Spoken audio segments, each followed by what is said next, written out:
Welcome to the Too Much to Say podcast, where we have too much to say. Episode 19.5, Red Sox, NFL Preseason, and Summer Skirmish Week 5. We're going to first hop into the MLB because there is a dominant team right now. If you're not following baseball, I'm not saying you should follow all of baseball, but you should be at least following the Red Sox. Because the Red Sox are above 700 right now. They are 83-35 in August. They are on pace for 113 wins. The Major League Baseball record is 116. That's by the 1906 Cubs and the 2001 Mariners. That season where Ichiro just went ham. But not only are they above 700, they have the Major League Baseball leader in batting average, Mookie Betts, home runs, JD Martinez, RBIs, JD Martinez, and wins above replacements, or WAR, in Mookie Betts. They're also number 2 in saves with Craig Kimbrel and number 2 in ERA with Chris Sale. And they are the number 1 team in runs, the number 1 team in runs against, number 2 in runs against, and number 1 in run differential. I mean, it is they're having a historic season, and they just capped off this last week. Right now they're on an 8-2, 10-game stretch, but they ended last week with a 4-game sweep of the New York Yankees. And the Yankees are probably they're the second best team in baseball, and they just swept the Yankees. And I guess it was 2 days ago now, or no, it must have been, it was last night, yeah. They beat the Orioles 19-12. They gave up 12 runs and still beat the other team by 7. It's a pretty epic season by the Boston Red Sox. So, like I said, I'm not telling you to follow all of baseball, but if you have the opportunity to catch like a Chris Sale Red Sox game, it doesn't matter what part of the country you're from. Mookie Betts is the real deal. I mean, he's beating Mike Trout out for WAR, and Mike Trout's the best player in baseball. So if you have a chance to catch the Red Sox, definitely catch them this season. That's, like I said, I mean, right now they're on pace for 113 wins. That's 3 wins off the record. They could easily make that happen. So definitely catch them. The other thing that I wanted to mention is that my Braves finally got on top of the division. They're not. I'm on record that they are. This is not their season. I think they're 1 year away from being legitimate title contenders, but still good to see them get on top of the division. And I mean, if we can do that this year, next year we'll have a nice ceiling with all these young bucks, young bloods getting better. So a little homer coverage there, but it's good. It's good to see. All right, next wanted to dip in. Most of this podcast day is going to be on Summer Skirmish. Got a lot to say. So I wanted to touch on Major League Baseball and now touch on the NFL. And if you're catching this on the podcast, again, I recommend we are live every Saturday on twitch.tv/2M2S. We are live right now. So definitely, if you want to join us, you'd be much appreciated. But if you're catching us on the podcast, that's cool too. Just be sure to follow, like, subscribe wherever you're coming at. Anything you can do helps the stream, helps the podcast along there. But anyway, NFL preseason. I mean, I'll be honest. It started this week. I guess that's kind of. I guess I'll be honest. I don't really. I couldn't care less about. I really couldn't care less about the NFL preseason. Not to be negative here, but they. I mean, the only thing that's positive about the NFL preseason for me, because nobody tries hard, it's the equivalent of the All-Star game. I mean, you have your third string and second string players trying hard, but that's it. Y'all like my Hearts Cup? Very manly. Very manly. I mean, yeah, you have your third string, your people or practice squad players trying to get off the practice squad. But I mean, I don't watch NFL football for them.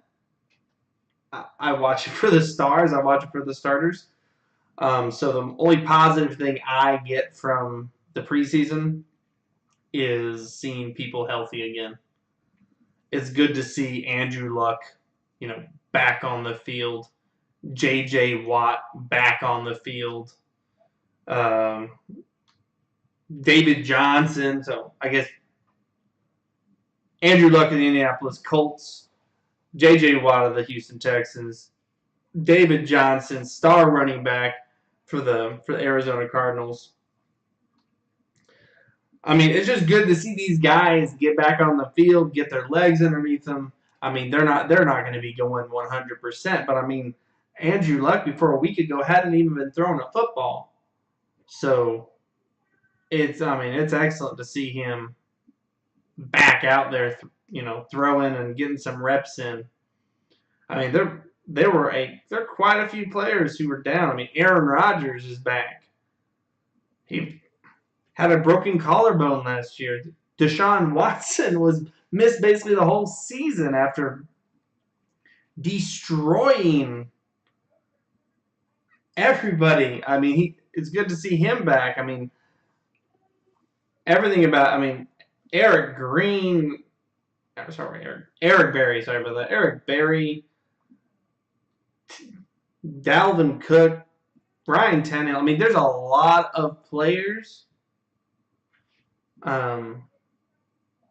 There's a lot of players coming back this season. So that if I'm watching the preseason, that's what I'm watching for. I know people like to watch Baker Mayfield, and I know he threw 2 touchdowns, but I don't care. It's not noteworthy. It's not mentionable.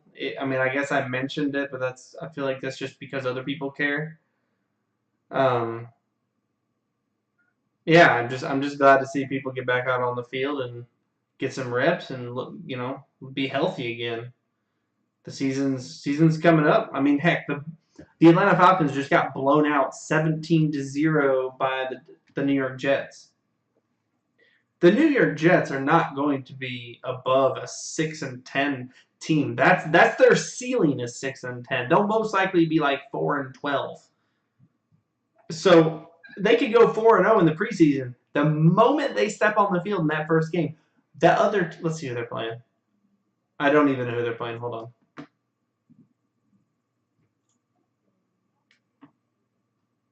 Let's see here. I mean, sorry about that. Their first game is against the Lions. The Lions aren't even a good team. And they're still going to lose this game. ESPN's matchup predictor has them as the Lions as a 72.2% favorite. The spread right now on them is they're supposed to win by almost. The spread is 6.5. The Lions have a 6.5 spread on them, meaning if you bet the spread, you're betting the Lions are going to win by.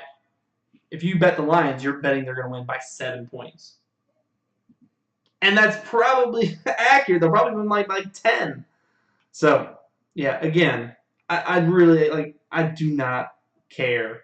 Let's just cherry pick some of these ridiculous results that happened. Cleveland won 20-10. They might win.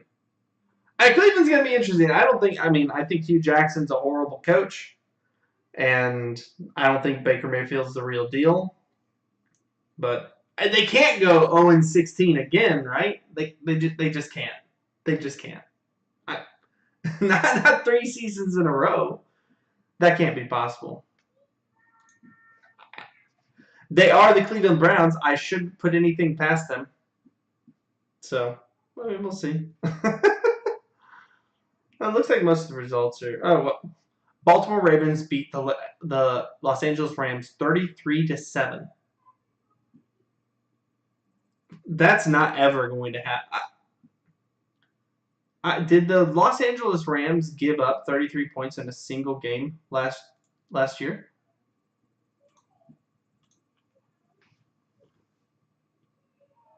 The answer is 1 game.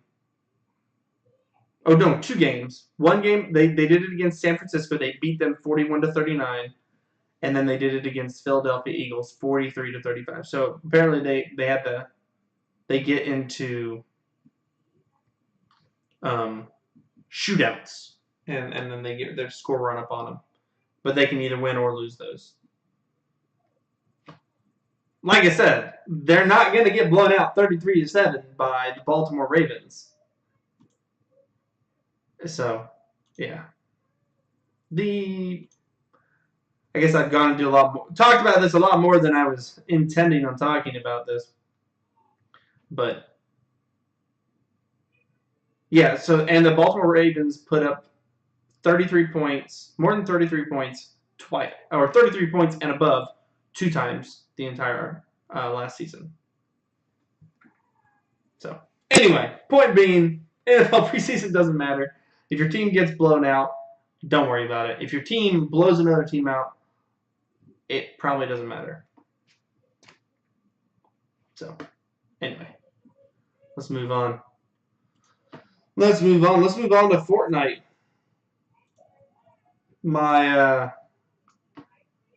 I don't know, man. It's been my esport of choice recently. I've really enjoyed this summer skirmish. But we're first going to hop in to the patch notes of 5.20 because they just added 5.20. The main thing that changed is we got a new double barrel shotgun. We got a double barrel shotgun with basically in 2 forms: epic, legendary. I think it's 143 and 150 per shot. And you're getting this is extremely close range. It has a much steeper drop off than your heavy shotgun from a distance. But it has it's a double quick shot, boom boom, and so I think the legendary can hit for 150 when you were fully extremely close. But that's 300 damage with both shots. So that gun's been. I've only seen.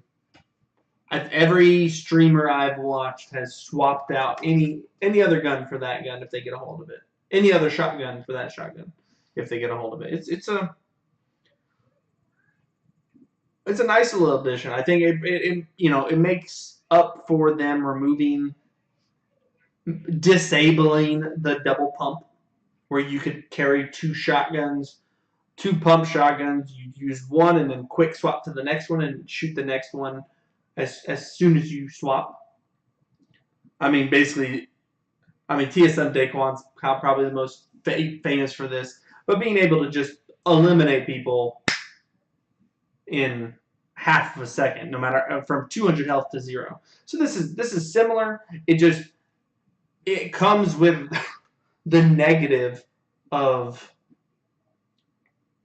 the having to be extremely close. The pump net, you could pump somebody from 15 yards. This one you have to basically be giving them a hug and put this in their throat to be able to kill them. So I like Epic's. I think Epic has a really good balancing team when it comes to gameplay. Whoever their gameplay balancing team is, they know what they're doing. They manage to keep things fresh, but also keep things balanced.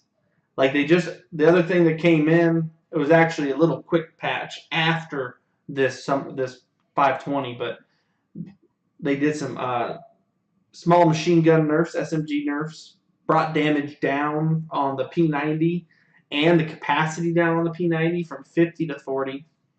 I mean, the P90 was out of control. It was. This is the second nerf the P90's received, and it's still a really good gun. And they also buffed building materials, which they had recently nerfed, but probably a little too harshly. So it was good to see. Like I said, I can't complain about Epic's balancing team. I think for Fortnite, I think they do quite frankly, I think they do a great job. All right.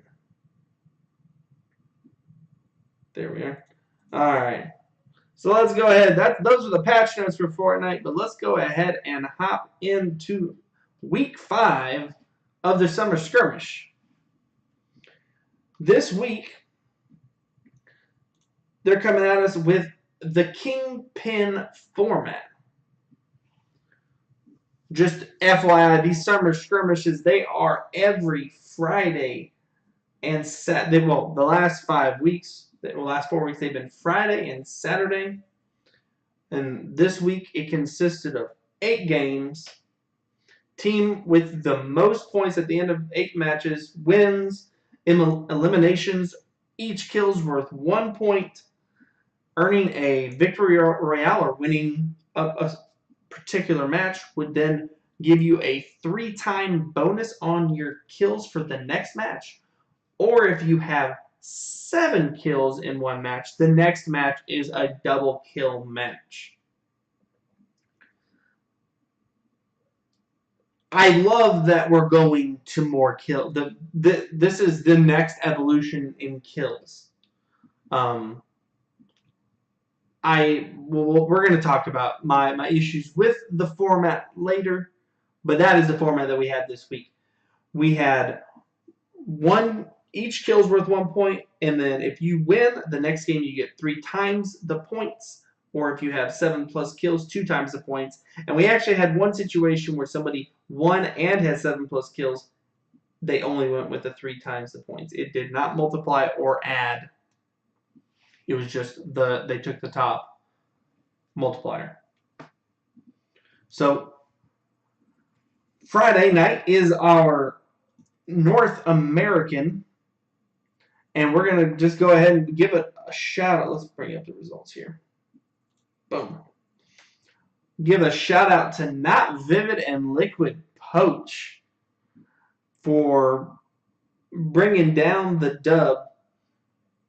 This is Not Vivid's 3rd Summer Skirmish victory. 1 is a solo, 2 is a duo. But we had some other big names coming in. Courage coming in 4th with Hysteria.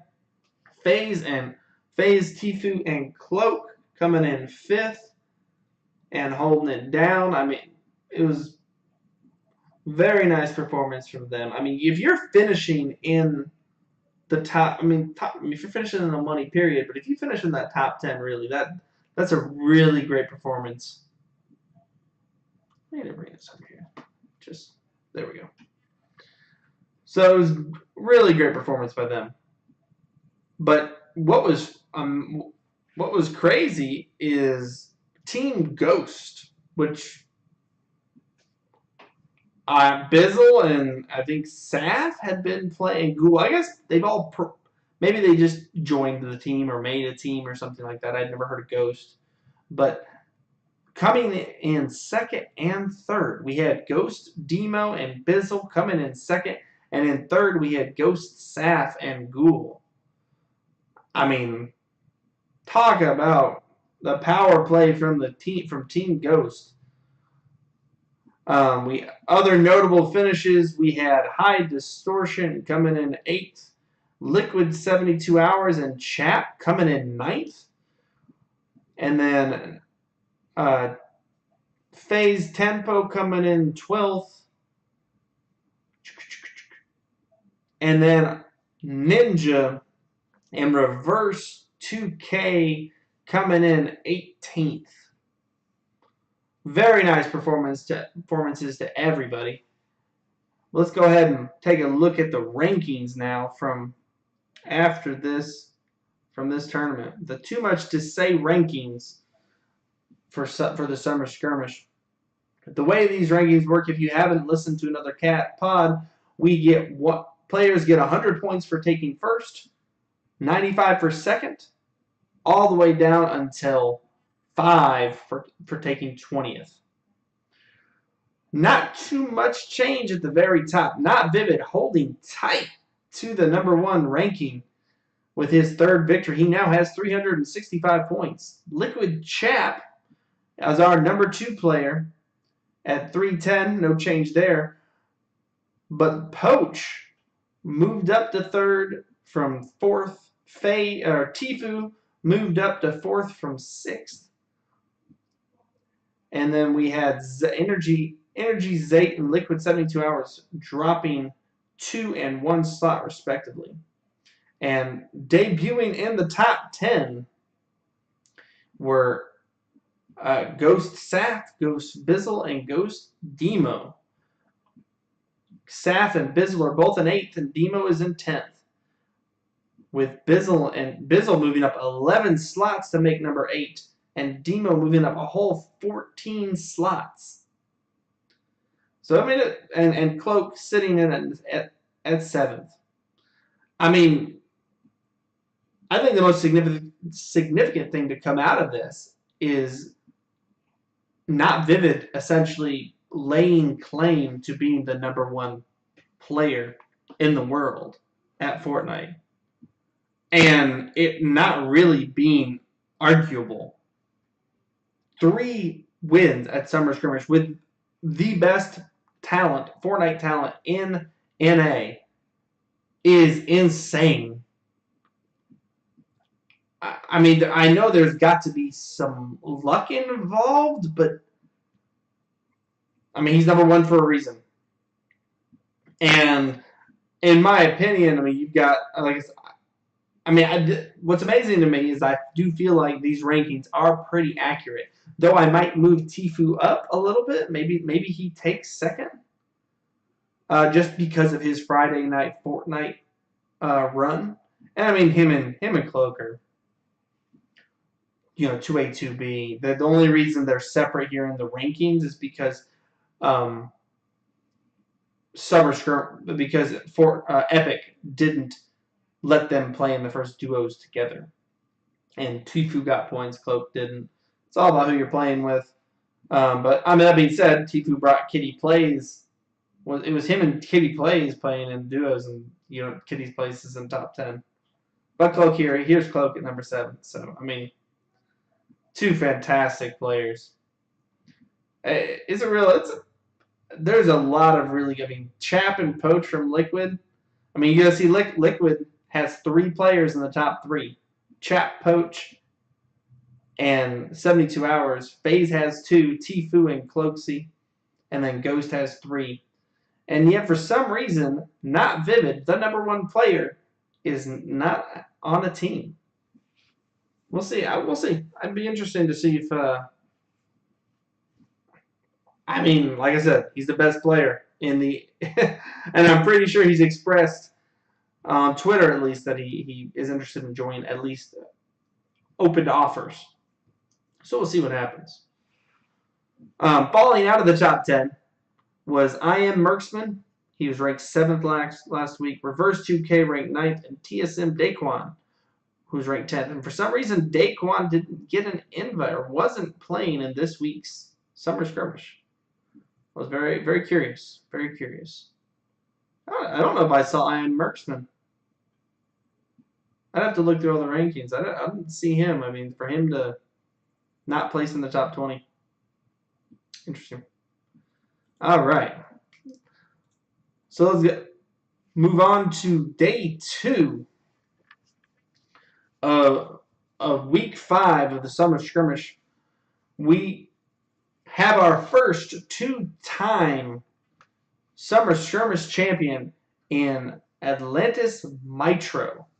With Atlantis Mitro and Kinzel, I guess, K1's Inzel. Grabbing the dub today. Let's go ahead and take a look at those results. Boom. I'll be honest, EU is a little more erratic when it comes to how people place. The notables would be Mitro coming in first. Kinzel's new. That's his first placement, first top 20 placement for the Summer Skirmish. Twitch Tinny and Svenos coming in 7th, consistently bringing the heat. City Driver and Camelorf coming in 9th. Who else? Teaksy coming in 14th. Fanatic Power and Fanatic Yarrow coming in 15th. Airwax coming in 16th. Where's my boy Red? Oh, there, sorry. I skipped over him. Razaroo coming in 4th. These are pretty much some of our main top players. Let's take a look at the rankings, though. See where everybody, see what moved around a little bit. We have Mitro with his 2nd victory in the Summer Skirmish, moving up, taking that first place slot with 240 points. The Vic moving down, ceding that top slot into 2nd with 180, tied with Teaksy at 180. Razaroo moving up 18 slots to rank 4 with 165 points. Votto ranked 5th, dropping down 3 points. We had nobody in the top 10 stayed put. Votto dropping down from 2nd to 5th with 160 points, tied with Calmorph, and who moved up 5 slots. Reflection dropping down 4 slots to 7th. Nix dropping 5 slots to 8th. 7 SSK7 dropping 2 slots to 9th, and Boyer XD dropping 2 slots to 110. We had 3 players fall out of the top 10, and that's MZQQQ from 8th, Imagine who was ranked 10th, and Secret Dementos, who was ranked 10th. Again, the rankings, the too much to say rankings for Summer Skirmish, we have 100 points for first place, 95 points for second place, all the way dropping 5 points a slot until placing in the top 20 gives you, if you place 20th, you get 5 points. Anything beneath that gets 0 points, and they get $0 because that's how the Summer Skirmish works. But again, congratulations to Mitro with his 2nd Summer Skirmish victory, the first European player to grab 2 dubs, with our boy Not Vivid in NA having grabbed 3. So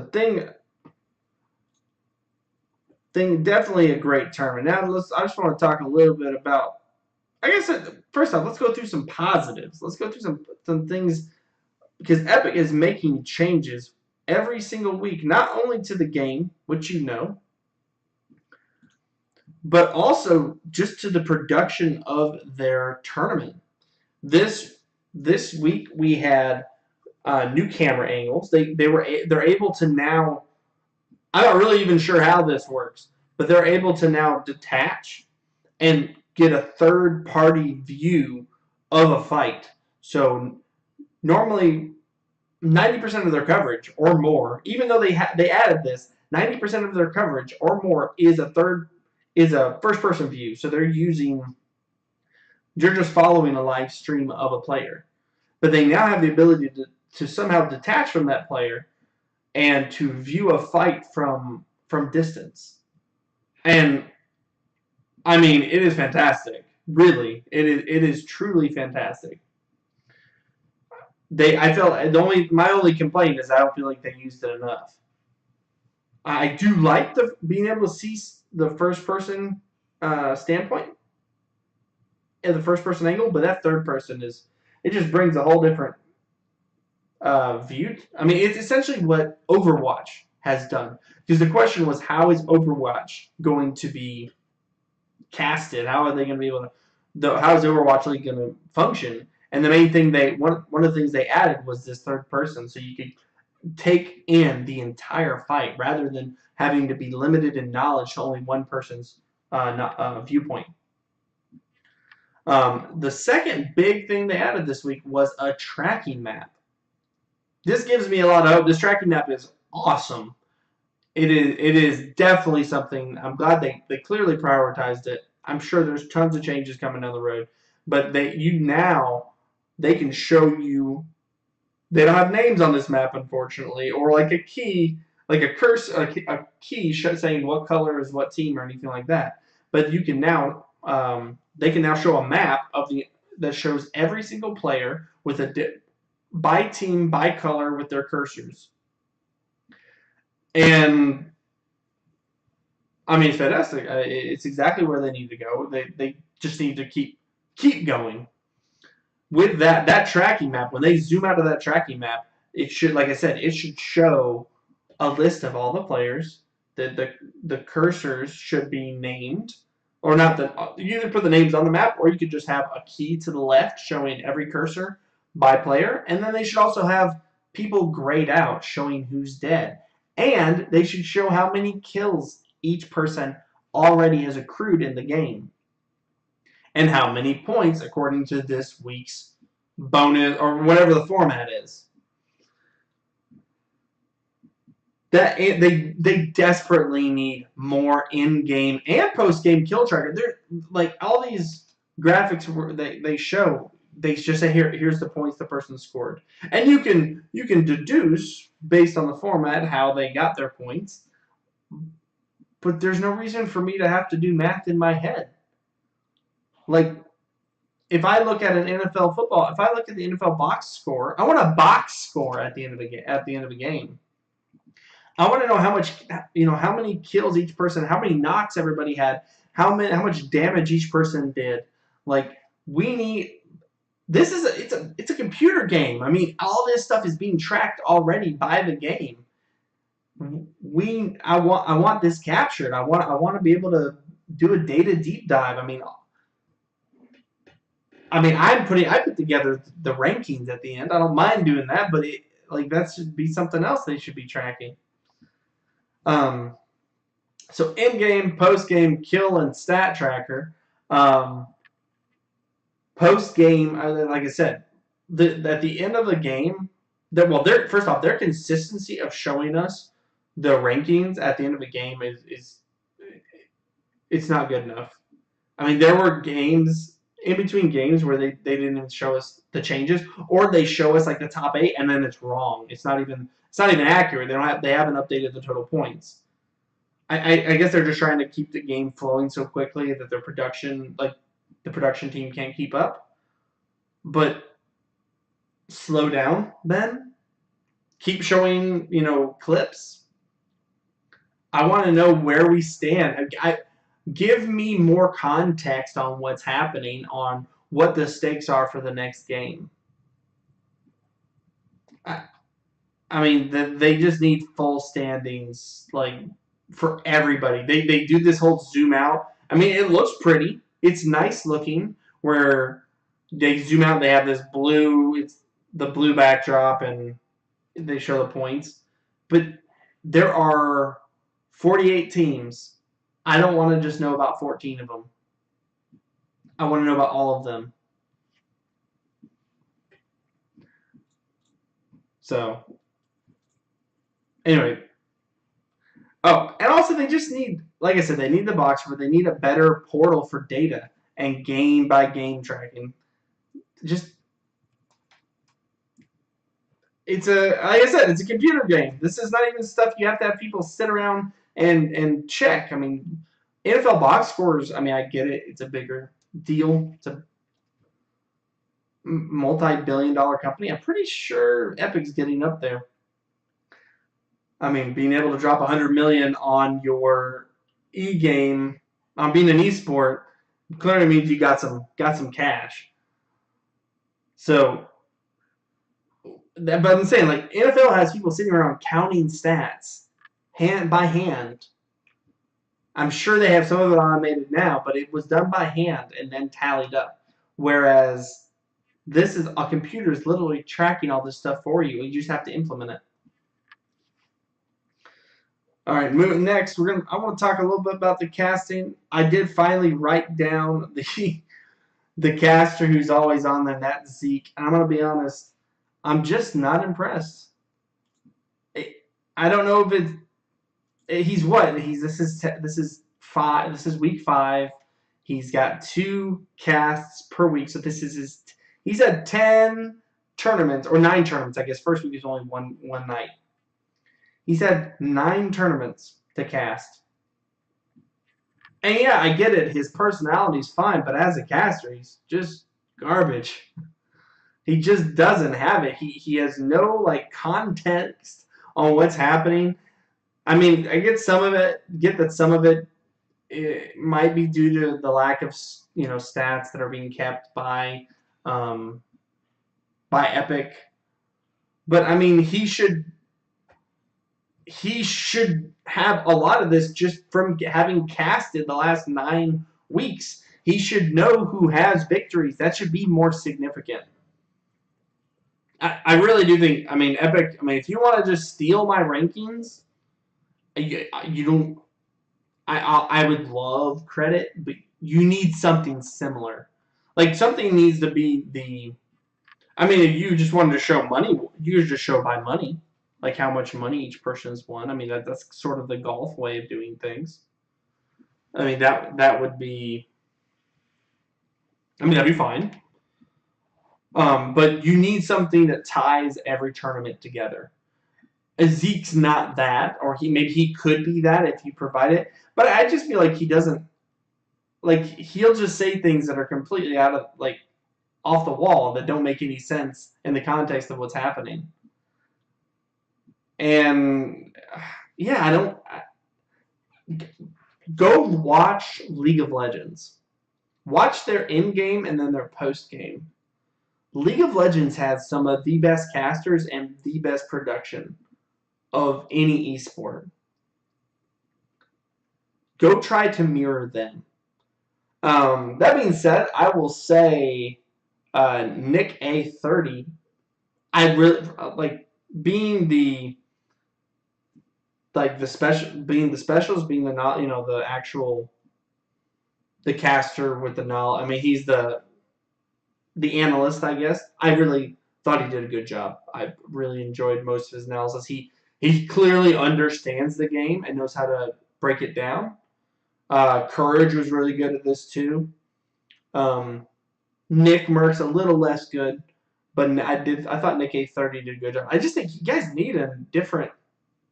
You got to replace Zeke. I love what you're doing bringing in the pros. I think they do a great job for the most part. But Zeke's got to go. And some, like I said, some of his flaws are not even his with the lack of full. I mean, also the fact that they don't know who's alive and who's dead. That lack of full game knowledge is pathetic. Like they're like, oh, who's this person shooting at? This is like your game. that doesn't make any sense that they don't know who they're shooting at. I mean, if you're watching like if you tune into Ninja, Ninja will constantly call out who he's attacking because he knows what skins the people are using in the game. I get it, he's Ninja, it's different, but Zeke has no clue, and he has no clue on like what. Like, there's no analysis of why people drop where they drop. There was no analysis like, for instance, Ninja in, I want to say it was Game 7. Like, they don't break down. There's no analysis of what's going to happen based on the storm. So when the storm, if you're on the outside part of the storm when you first drop, and there's a lot of dirt, a lot of ground between you and the outside of the storm, like people are going to have to travel a long way. You're going to get pinched, and I just feel like the casters don't do a good enough job analyzing, and Zeke doesn't do a good enough job. Period. They need more knowledge. They need to understand what's happening with the point. If you're going to do multipliers or bonuses, they need to understand when people trigger those. How does that, like, let's have some context on what the score is going to be. Like, that should be being tracked during the game. And your casters should understand what's happening. They can even have something that we can't see, but there needs to be more than just, well, that's 7 kills. Oh, they hit the bonus. Like, oh, that's 7 kills. They had bonus last. That's 14 points. Man, they were at the end of last game. They were 5th with 26. They're gonna be at 40 or whatever. Like, give me some context. Hype me up about, like, that's Zeke's job. Nick A30, he's the analysis guy. He's the guy who's supposed to be breaking down the gameplay, telling us everything, and he did a great job at that. Zeke needs to be giving us context on what's on past, present, and future. That's what you need from that caster. He needs to be the glue. If he's going to be there every single week, that's what we need. I know some of this stuff, and I mean, shoot. I mean, I'm just saying, like, there needs to be some stuff. We need some more full game. And you need to provide your casters with more in-game knowledge. Put this data at their fingertips. You have tons of data. All right. Let's go participants first. Then we're going to go into game type to close this one out. But for participants, where was Nick Merckx? Was he not invited? Did he turn it down? Where was Daquan? Daquan was having a live viewing party of the of the stream, so clearly he was available. And you didn't invite Tim the Tapman. Now, I get it. That last one's a little bit of personal preference. He's Tim the Tapman. Tim's not, like, the most amazing. But Nick Merckx and Daquan are both legit. Daquan lost his top 10 spot because he didn't play. Daquan, yeah, like, why are you not? I mean, Daquan is probably one of the greatest combinations of entertainment and skill in the game. I mean, he's probably maybe second to Ninja in that. I mean, Tifu and Closey are amazing. I mean, not Vivid's an amazing, the #1 player in the world, but, like, the reason that Daquan streams with 46,000+ people is because he's both entertaining and very talented. Tifu's not even pulling those numbers except during tournaments, and they're doing that because they know he's going to place high and maybe win. So I just think it's a travesty that you're not bringing, that Daquan wasn't in this one. That you guys, and that's another thing. Like, the lack of tying, like I said, the lack of tying everything together, the lack of context from tournament to tournament, and then the lack of focusing on players who have done really well. I mean, for instance, with this game mode that you had this specific time was, if you won a game, the next match, you got 3 times the points. So 7 kills were worth 21 points instead of 7. Why were we not, like, actively following these people around the next game and watching them either die or get points? Why are we not following Not Vivid? We should be following Not Vivid around like almost the entire time now that he has 3 victories. Or, I'm a Faze and Tifo, I guess that they get a lot of coverage, but even Chap in 72 hours, like the players that consistently do well, I want to watch them. And then if we have some other players that are going off, without the ability to know how many kills somebody has in a game, but having the holistic knowledge of the gameplay, you're not going to be able to do that. But if you're going to cast this, if you're going to show that that's what can take this up to another level, go watch an NFL game. They're always, I guess NFL they get to follow the ball. That's one difference, and then in a sport, in a game based around a ball rather than around a third person shooter. But they are focusing on their stars. They always do like breakdowns. Here's your star. Here's the matchup to watch this round. They even do that in the NCAA basketball. We need that type of esports deserves that type of analysis and presentation. That's what's going to make esports go from 13-year-olds on Twitch to a beyond national phenomenon. Like people say, oh, it's not possible. It is. The thing is, you have to be able to present the sport in a way that everybody can understand. They need to know who they should be watching for and should be excited for.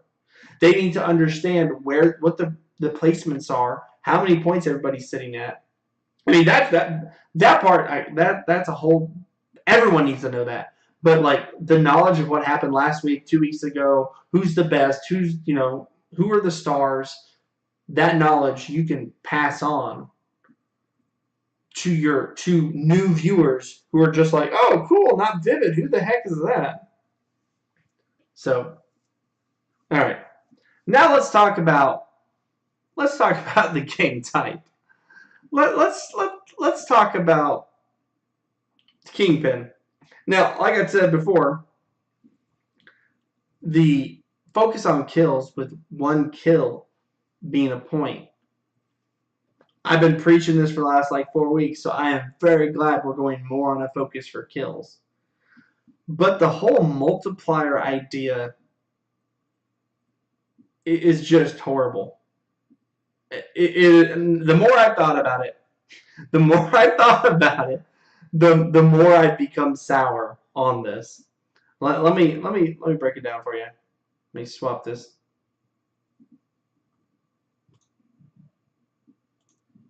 All right.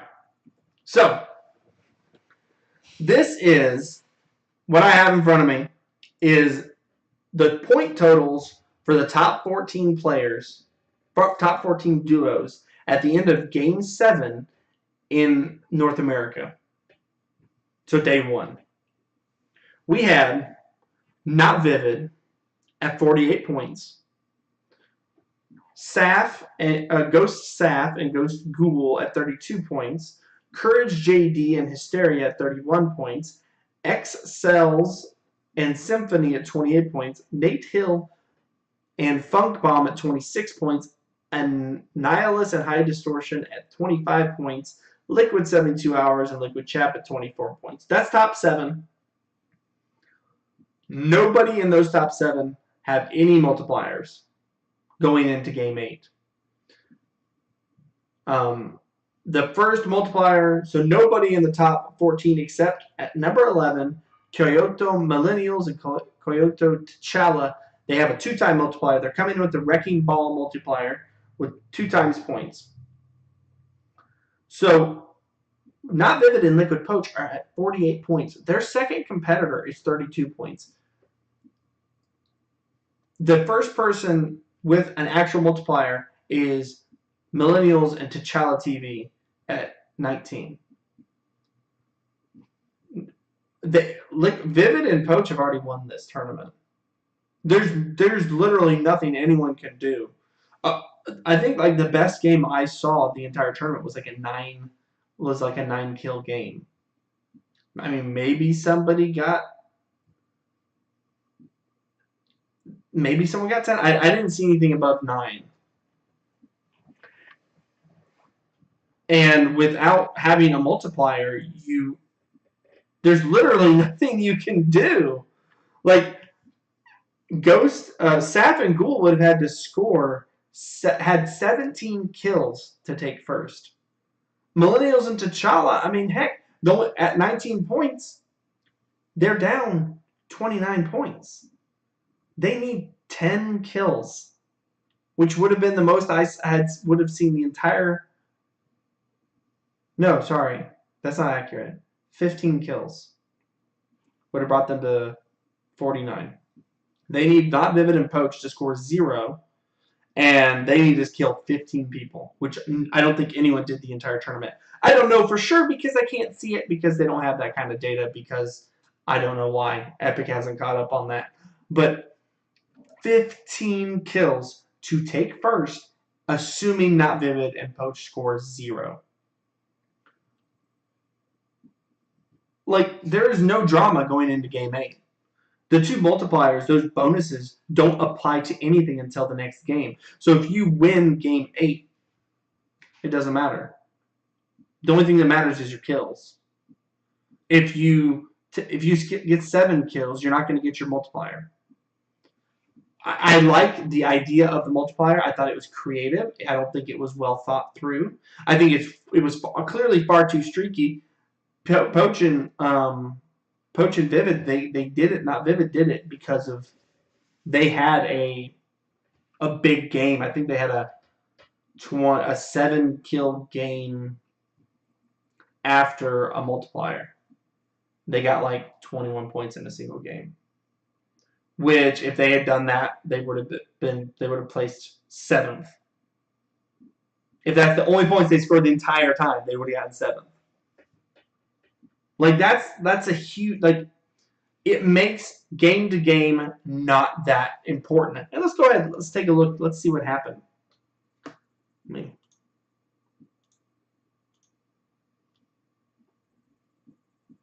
Where's my day 1 final standings? Is that it?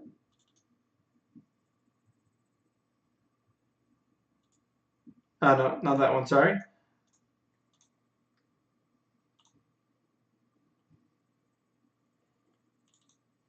Oh, no, it was sorry, it was under media.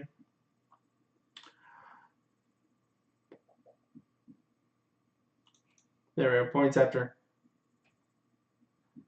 As you can expect, no one caught them, and actually, Not Vivid and Poach ended up scoring 2 more points and winning.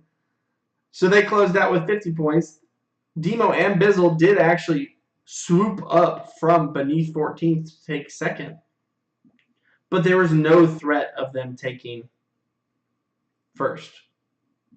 I believe they actually went off in this game. It was like a 21-point game for them because they had just won the last game and then gotten 7 kills. But there's no drama. Like, instead of, I'll go back, I will say it again. 1 point per kill, just like we did this week. But instead of multipliers, let's do point bonuses. So every 5 kills is worth an additional 5 points. Winning a game is worth 3 points. 2nd place is 2 points. 3rd place is 1 point. Or you can make those. You can scale those up a little. You can scale those up a little. You maybe do like 5, 3, 1 or something. Don't go above 5 though. The kill bonus of going of 5 kills or more should be the same thing as taking 1st. But that puts him in a situation where winning is still in the last game just as important as it is in the 1st game. But kills, like getting 5 kills is 10 points.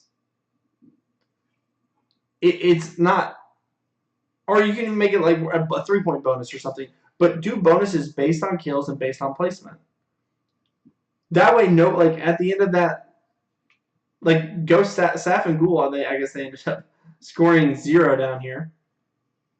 But they would have been behind by 14 points and still been within striking distance. All they would have needed to have done is kill a bunch and win.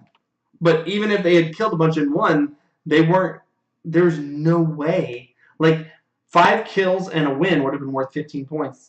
There we go. That's a hard game to pull off, but that is, And with the lack of tracking that Epic currently has, going like this multiplier was super hard to track from game to game.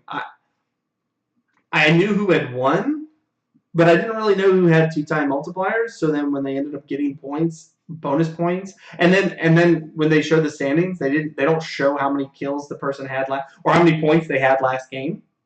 So or there's no up and down arrows. So they're just like, oh, this is the new standings, and I have to take the last standings that I snipped and compare the two and see how people moved around. But Epic should be like if you're going to be casting this, you should be telling me how people are moving around. Like you should be telling me how many points the person got, in game 2, and they moved up from 7th until 1st or whatever. And do away with the multipliers. Multipliers is a bad idea. Far, far, far too streaky. Like the fact that the game was over at the end of Game 7. I mean, that's theoretically possible. I mean, if you win every single game, but Liquid Potion and Vivid only won 2 games. One of which, let me verify that. I believe that's true. They only won 2 of these games, and one of which was see if they can let me. One of which was the last game, obviously. I don't know if I can see it now. No, I can't see it because Epic has an absolutely epic,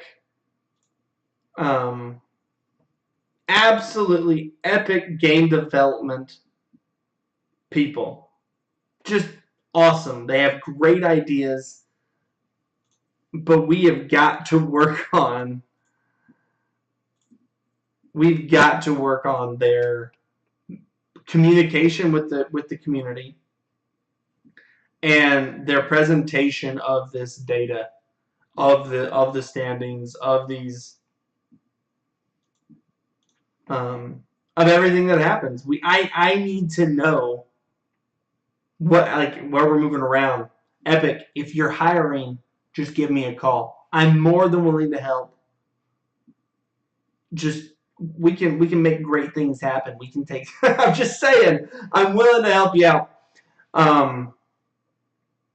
But that being said, I love the tournament. I mean, I say all these things, but I really do just love the tournament. I'm so glad that they've been doing this. I think that it has really taken. Oh, there it is in there. Cool. I didn't even see that. I really have enjoyed everything about the tournament. All of its flaws being equal, I've just enjoyed having Fortnite every Friday night and Saturday. I would like Friday Night Fortnite to come back. It might be. Maybe it'll come back after Summer Skirmish. Summer Skirmish only has 3 more weeks, so maybe it comes back afterwards. But I would love to see. I just love the competition. I love bringing out the best and brightest. And I do like Epic's approach to who they bring into the game better than Keemstar, because Keemstar was, for the most part, just bringing on big names because he's just trying to drum up, hype. But I like the fact that Epic is bringing in just having the solo showdowns and bringing in the best. I really enjoyed that. So another great week of Fortnite. Again, if you haven't had a chance, catch the Red Sox. They're tearing it up this year. I think they're playing right now even. Yeah, they're playing right now. They're up 3-2 against the Orioles. But this is their second game of a doubleheader. Catch the Red Sox. They're doing awesome. NFL preseason is upon us. I can't wait for we're going to be doing a fantasy. We're going to cover fantasy here soon. I'm going to do a little fantasy breakdown. And then, again, Fortnite doing great. But that's all I had. I got a lot to say, but that's all I have to say for this week. So I appreciate you listening. Please follow, like, subscribe wherever you're catching us. If you're catching us on on Twitch, hit that follow button. Or if you like us enough, feel free to subscribe. Always appreciated. Any of the support you can. If you're catching us on Stitcher, on iTunes, on Google Play, on Spotify, hit that follow button. Give us a rating on iTunes. It helps tremendously. But again, I just appreciate you listening, and I hope you have a great week. We'll be back Tuesday, 8:30, with culture and politics, and then next Saturday at 8:30 covering. Again, we'll be on doing the summer skirmish and anything else that's big this week. But I'm Sam, and I appreciate your time. Oh, and follow me on Twitter at RealSamShannon if you want any spicy takes or good Fortnite coverage. But again, I appreciate your time, and I hope you have a great week. And we'll do our questions and answers after the pod as usual for everybody here in Twitch chat. So again, twitch.tv/2M2S. You guys have a great week. Peace.